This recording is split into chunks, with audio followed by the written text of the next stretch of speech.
In August of 2000, Michael Shaw purchased a property on the I-580 frontage road in Castro Valley, Alameda County, California.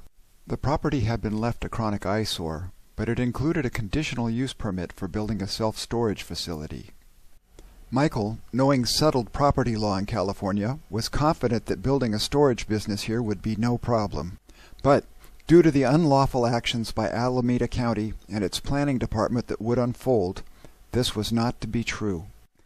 For more than 10 years, the Alameda Planning Department, in conjunction with various local boards and NGOs, interfered and impeded Michael Shaw's rightful ability to develop and run his business, Lockaway Storage. This required years of expensive litigation, construction delays, and loss of revenue.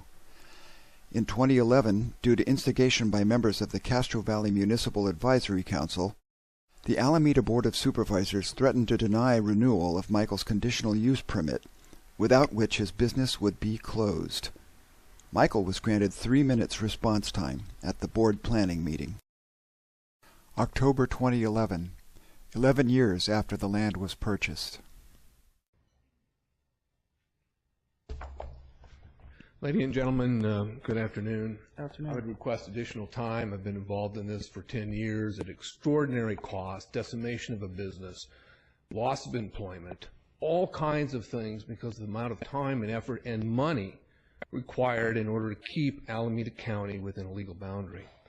The efforts undertaken, beginning with Mr. Miley's comment to our staff in the year 2003 that he would rather be sued by Lockaway Storage than sued by the Sierra Club, gives way to the problem that exists here. The problem is that individual rights are taking a back seat to the collective. May I have some additional time? Let's just see how you do, sir. I normally don't grant it, so don't be surprised if I don't.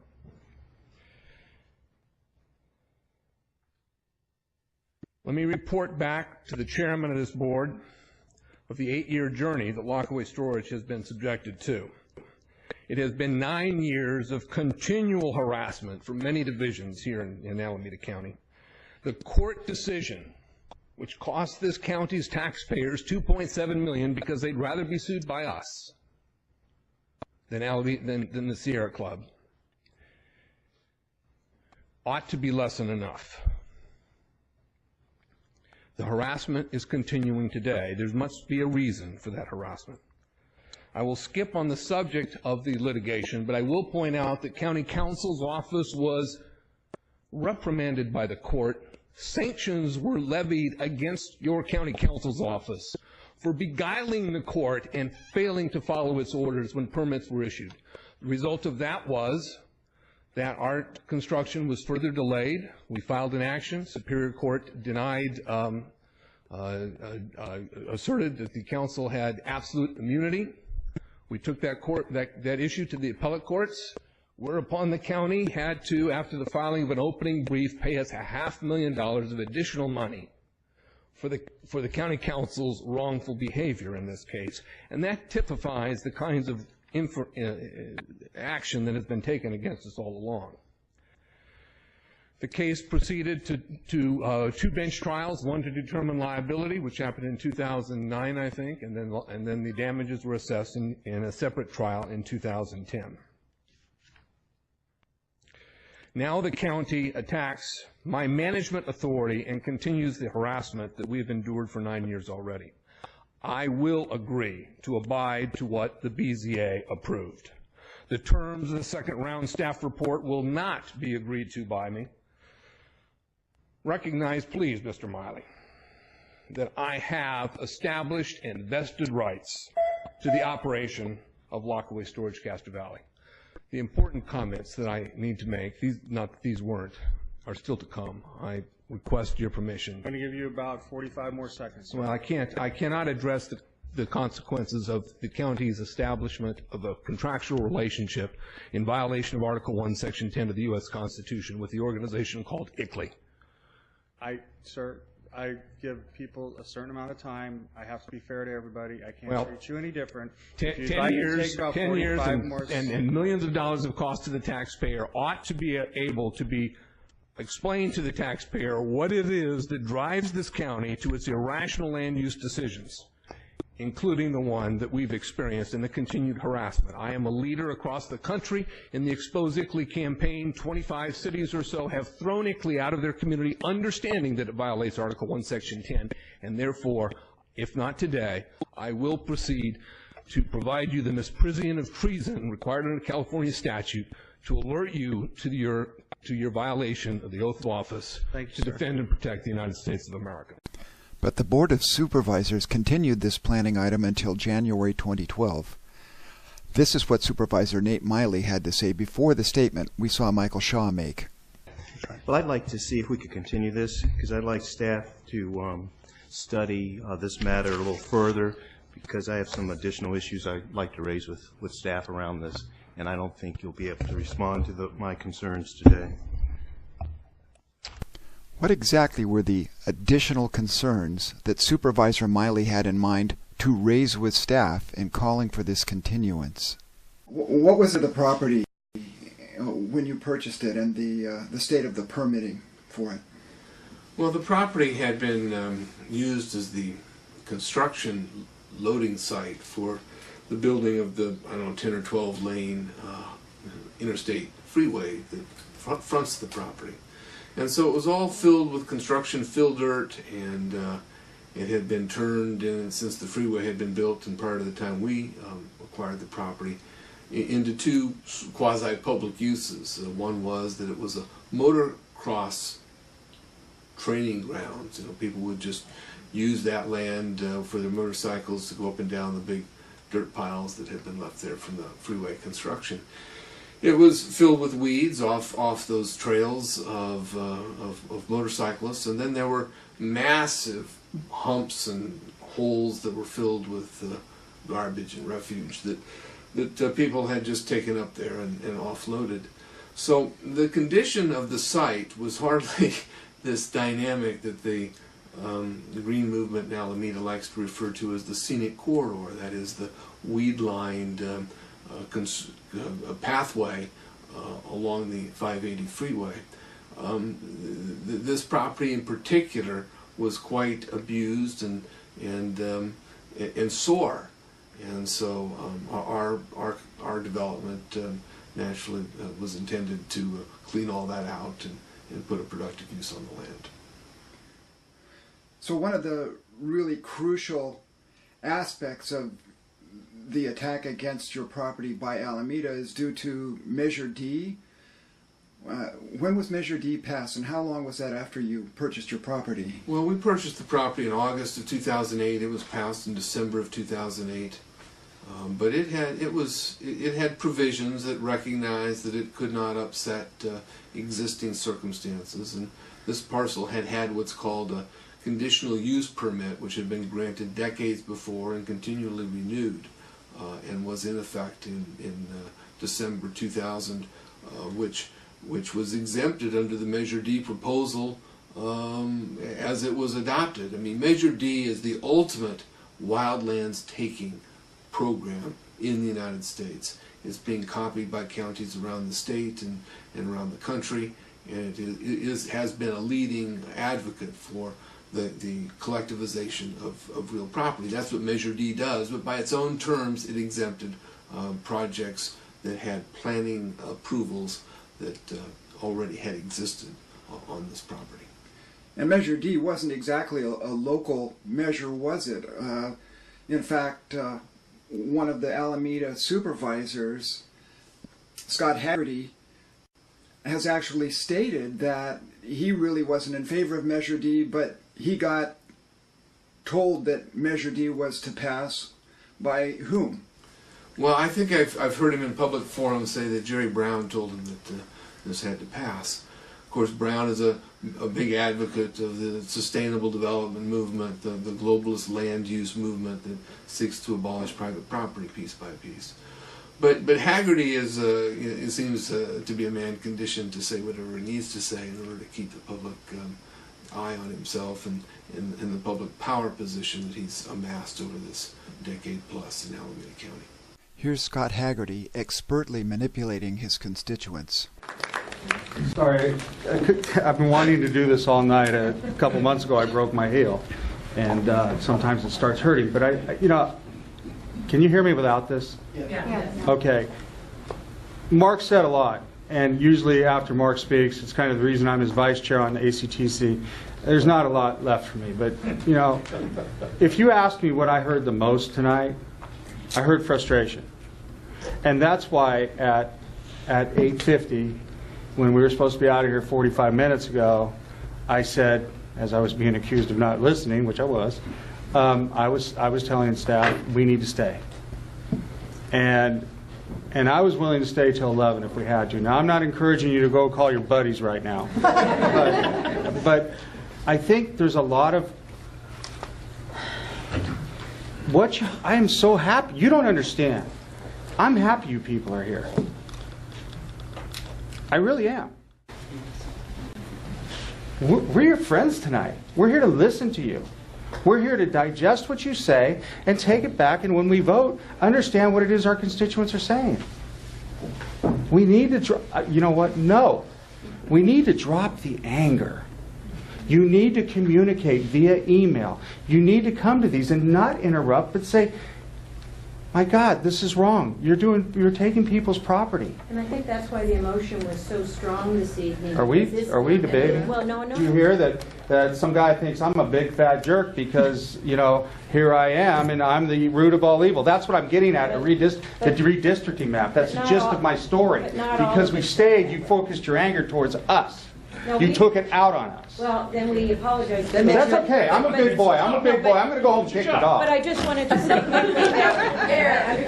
Okay, look, the bottom line, look, taking it out really on the way this process has worked. But see, you're doing exactly what I'm saying doesn't work. Because I didn't hear anything you just said. And if you would have let me finish, and then I would have given you a few minutes, we would have both heard each other. So that's what I'm saying. It's okay to come with signs and hold them up. It's okay to speak your mind here. But do it in a respectful way. And you know what? Believe me, we talked about this at the commission meeting today. And they said, oh, Dublin's next. And I said, Dublin's different. We're going to do this different. Well, I don't know that it was different. But the meeting itself, no, I'm talking about the way it was going to go down. But the meeting itself, in my opinion, was different. Yes, it was. Okay? Please listen to what I'm saying. If you really want to be heard, do it here. Hold your signs. Send your emails. By God, call your state assembly person and your Senate. Why you're letting them off the hook, I have absolutely no idea. And the governor for the Measure D person was the one that called people in Livermore and said, vote for Measure D. Janet, are you here? Good. So, let's try this. If you do show up at the next meeting, let's try it a little different. And I will convey to my colleagues that you, the public, really want your elected officials to stay for the whole meeting. Okay? But let's look again at how Haggerty was when asked for more time by a constituent. Let's just see how you do, sir. I normally don't grant it, so don't be surprised if I don't. And here he shows his concern for the photographic evidence of the improvements in the landscaping at Lockaway Storage. But an unsightly dump before Lockaway initiated its project. So if we want to talk about aesthetics, take a look at the garbage that was dumped there 8 or 9 years ago. Now take a look at the project as it exists now. Substantial amount of the berm is green. The ground cover is working. The water. So when did you find out that you were going to have problems with the Measure D provisions? Well, we found that out in the spring or summer of 2002, and in the interim we had processed the development plans at an exorbitant cost. We were moving along. The county was, as usual, reacting rather slowly, but we were processing it, and we're on schedule to just about complete that process by the summer of 2002. And then in the spring they just stopped. And then they told us we had till September 22nd before our use condition passed by. In other words, it came to its own death at that time. And so the county began delaying things and saying that we were subject to Measure D, and September 22nd came along and they said, oh, you lost your development timetable, and so your land now has to be kept essentially in open space. So then you took them to court. That we did. And the upshot of that was that you got a ruling from the Superior Court that they had to issue the use permit. Well, we had lots of rulings, all in our favor, but one. Through this, what became an 8-year, 9-year litigation process just for trial court. And in that process, we got rulings against county council for misleading the court and playing dirty. And we got a ruling that, in fact, our land had been confiscated for a period of time. We got rulings before that the county had to issue a building permit to us. And then we got a ruling for damages against the county for the costs that we incurred as a result of their confiscatory action. And the confiscatory action was the effort to apply Measure D to us when the language of Measure D plainly exempted us. And so it became a government theft, condemnation of our use for some period of time, which rapidly, that time frame, construction costs went way up. We had lost income, we had attorney fees, we had all kinds of consequences that befell us as a consequence of that, and the court determined those damages, and that's what the trial litigation ultimately was all about. Well, before you got your final ruling against the county on that, they did require. When did they rule that you had to have your building permit issued? The court ruled, I think, in 2005. And so subsequent to that, did the permit issue? Well, it did not, because county council went to the planning department and told them not to issue the permit, that the county council had more plans for lock-away storage before such would be allowed to happen. So the planning department didn't, and by the time the court sanctioned county council for that wrongful activity, we lost another building season, got into the rain season, so we had to wait another year, which just extended our damages that much further. Do you think it's speculate that somebody was putting pressure on county council for them to make that unlawful request of the planning department? Well, it's tough to know what county council does. They make themselves exempt from any kind of awareness of what their actions might be. And so one can only speculate, but certainly the actions of county council were exactly paralleled to the drives and motivations of the globalist Agenda 21 movement. And of course, the key entity across the United States for purposes of internationalizing our local land use policy is an organization called ICLEI, the International Council for Local Environmental Initiatives. It is headquartered here in Oakland, just a couple of blocks from where the Board of Supervisors meet. And it's clear to me, ICLEI is an official. Alameda County and Oakland both are members of the ICLEI organization, and their policies reflect that. And so I'm certain that there's a coordination between County Council of Alameda and the ICLEI organization. The county ruled that the county had been abusive toward you in this process of delaying your building permit and your conditional use permit. So did the county of Alameda finally just let it go at that? Well, no, the county now has filed an appeal of this ruling, and they've spent, half their argument in their opening brief to the appellate court is about why it is they didn't appeal the trial court's mandate to issue us a building permit. And they stated in there somewhere along the lines that they were afraid that they would be chastised by the trial court if they did that. Of course, that's a ludicrous argument. The statute of limitations is run. But the reason they would like to maybe soften up the trial court to issue such a preposterous ruling, that is, that a 7-year-old mandate issued by a trial court could be reversed by an appellate court after a building has been built, so that the county can turn around and tell me to tear my building down. Well, there's no basis for an appeal on that in the first instance, and secondly, it's been voided, and it's just really an effort to use taxpayer money to harass a landowner to the point where perhaps they think they can drive me off by just breaking my back. The appeal, in my judgment's rather preposterous. They also asked the court to negate, the only viable measurement for any judgment against government for regulatorily taking someone's property. And so the county is asking the appellate court to overrule decades and legions of United States Supreme Court jurisprudence by basically creating a condition in California where no one could ever claim an inverse taking, that is a regulatory taking of one's use and enjoyment of property by government. One of the county supervisors, Nate Miley, has an organization in Castro Valley which is very closely associated with him, which is the Castro Valley Municipal Advisory Council.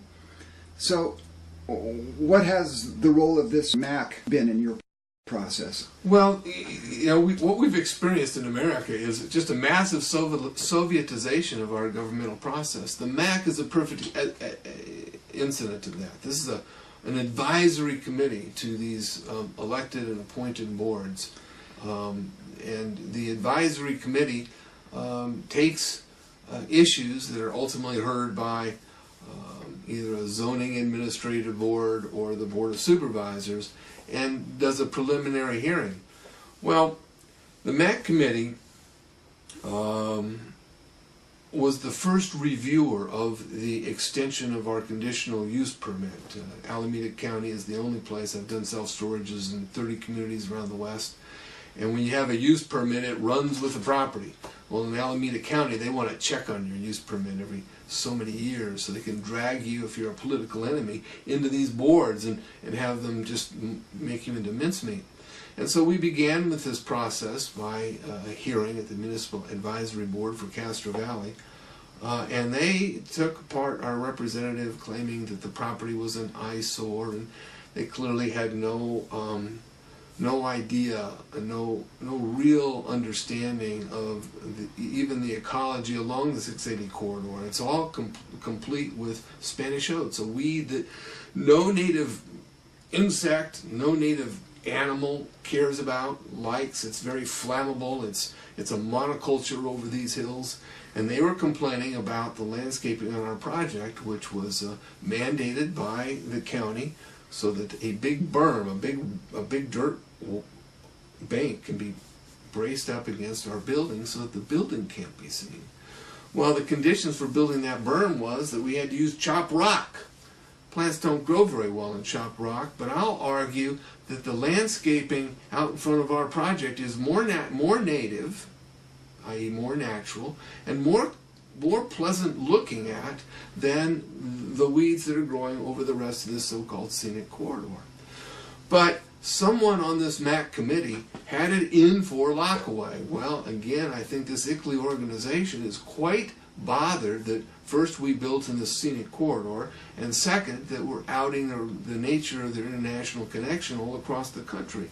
And so the MAC board concluded that this SOAR needed to be, I don't know, torn down. I couldn't tell. So anyway, then we went to the Board of Zoning Adjustments, and Board of Zoning Adjustments just quickly and calmly said, conditional use permit extended for another 10 years. And then 3 of the people from the MAC board decided they would appeal the appellate decision, if you will, to the chiefs at the Board of Supervisors. And so they then undertook under their own capacity to seek a review of the overruling of their holding. Well, these people, I think, are pretty powerful insiders in Alameda County. They're all part of this green committee. And so they were able to entice the Board of Supervisors to hear their appeal of the reversal of their decision to the Board of Supervisors. That'd be like a trial judge appealing an appellate court's ruling to a Supreme Court. So now we've got what was set up for November. This is Mark Crawford of the Castro Valley MAC at Michael Shaw's first hearing. Well, after all that, that's a lot of drama that really doesn't have anything to do with us. We didn't even know about the lawsuit until long after, the actions that we had taken, and actions that we're taking as private citizens, not as MAC members. So we don't really have anything to do with all that. We're just here for the appeal for the landscape issue on Lockaway, and we're trying to have this applicant, the same rules apply to him that apply to everybody else. It's really that simple. So with that, that's all we have to say at this time. Thank you. Okay, thank you. Dave Sadoff of the MAC at Michael Shaw's second hearing. Mr. Sandoff? Greetings, Supervisors. I support staff's recommendations. I'd like to also emphasize that due to this applicant's poor adherence to reasonable previous conditions of approval, it is an imperative that the Board of Supervisors mandate a 90-day landscaping installation timeframe, implement a subsequent one-year evaluation of that installation, and provide for a maximum 60-day correction period for any deficiencies identified during the one-year review.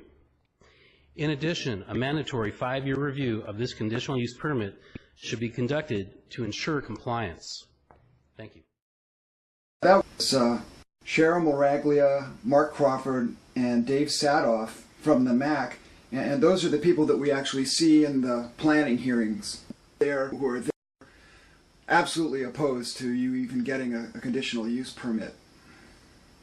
Well, they are driven by something that seems very bizarre. I mean, I know one of them has a catering business, and can you imagine if I came after her catering business in an effort to just shut it down and did it on a basis that's just totally absurd and that is consistent with the goals perceived of those operating in Alameda County who seek Alameda County as an outpost of a global order and are very open about their commitment to internationalist programs like sustainable development. A situation where they finally decided, at least at their planning committee level, the supervisors have decided to issue you your conditional use permit for another 5 years. I mean, they're trying to talk about whether they should make you come back in 3 years or not, but now they've given you 5 years. But in the meantime, they still have this appeal going in court, which could result in your business being completely shut down and destroyed. Oh, I don't think there's any chance of that. If that happened, then I think America's noticed that even the last shreds of the idea of individual liberty and private property and life, etc., being one's own, will have been abrogated, and this country will be in free fall. And I don't predict that will be the case, because there's still enough Americans who understand America that they can't get away with doing it quite that suddenly.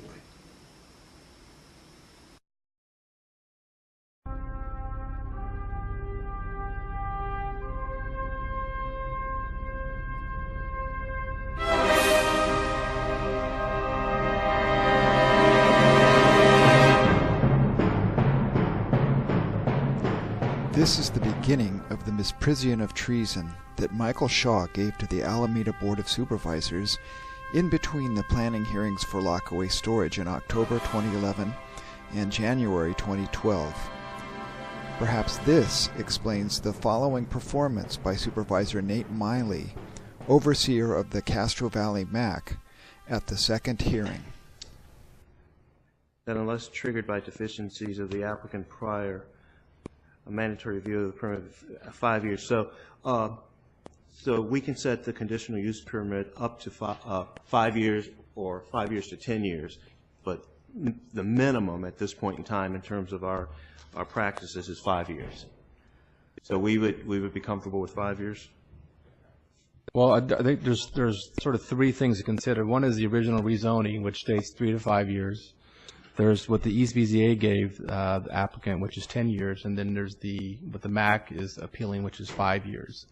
Given their concern about a berm or shorter period could be considered, and I think it would be reasonable because there has been a concern about the failed plantings. So that shorter period of 5 years you think is reasonable based on the failure of the berm? Well, and given the that plantings needed to take. Well, I think that even a shorter review period to look at that specifically would be considered. I would consider that to be very reasonable. I mean, there's been a history of these plantings failing, so I'd like to see something maybe even shorter, 2 to 3 years, to just make sure that that is no longer an issue. Once that's been addressed, and I think a longer period would be appropriate. I thought I heard earlier that staff was recommending the 5 years. Now are you saying 2 to 3 years? Because I want to make sure we're clear, and then I want to make sure we're clear on the rationale behind that. Yeah. Well, actually, the staff recommendation is to stick with the East BZA 10 years. But in response to your question, I think that there's different timeframes that are being proposed, and given our concern and the concern expressed today about the failed plantings, a shorter review period, as mentioned in the original rezoning, might be something that you might want to consider. Okay. And that shorter period should be? I certainly think if we look at the whole array of where we are currently in the world of CUPs in Alameda County, you see a range, I think, typically going from maybe 3 years on the short end up to 10 years. And I think certainly 5 years, you find yourself squarely in the middle there. I personally feel that gives us enough check-in ability, but I understand, the idea of going in, I think Albert's talking about a very specific, precise issue and honing in on that, perhaps for a shorter time frame, but not looking at the entirety of the permit. I think that is perhaps an option as well, and I'm not sure if Albert was saying that, but I could certainly put that as an option for you. So what would County Council recommend? Yeah, I would join staff's comments. 3 years is about the shortest we do at this point. I think 5 years, as Chris Baser indicated, is about in the middle. So I would recommend a standard provision such as 5 years. All right. So condition 7, based on that rationale, 5 years. Recognizing that 3 to 10 is the range, but based on the rationale, what we've heard from staff, 5 years, I think, would be an appropriate finding. Now, and then with the condition number, at what we're describing as number 8 at this point in time,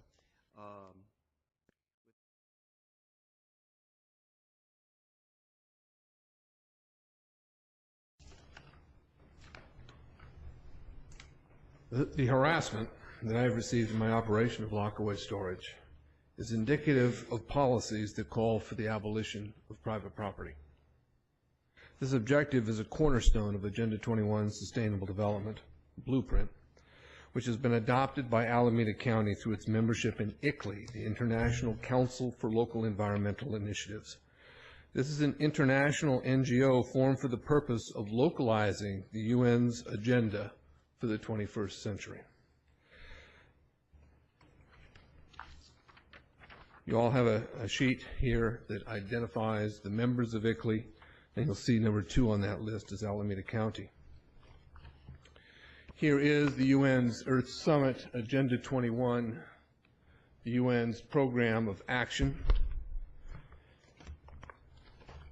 And here's the planning guide, the local agenda planning guide. The copy of the cover is in your packet. This is an introduction to sustainable development planning. This has been prepared by the ICLEI organization.